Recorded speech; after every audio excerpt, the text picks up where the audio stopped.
दुःखमुक्ती ही काही सोपी गोष्ट नाही.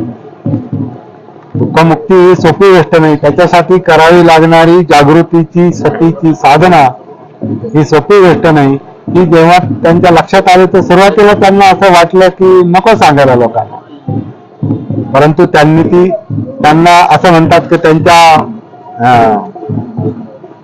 मनातले जी काही मैत्री भावना होती, जी काही करुणा भावना होती, त्याला सहमपती असा एक उल्लेख आलेला आहे आपल्या ग्रंथामध्ये, सहमपतीचा. तर ती त्यांच्या मनातली अशी त्यांची भावना आहे की त्या भावनेला, त्या मैत्री भावनेला असं वाटलं की जगामध्ये दुःख आहे आणि आपल्याला जे कळालेलं आहे ते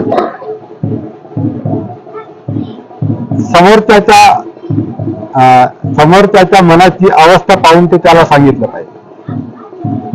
म्हणून त्यांना ते सांगण्याची इच्छा झाली आणि मग ते सांगण्यासाठी बाहेर पडले. तर पहिले कोणाकडे गेले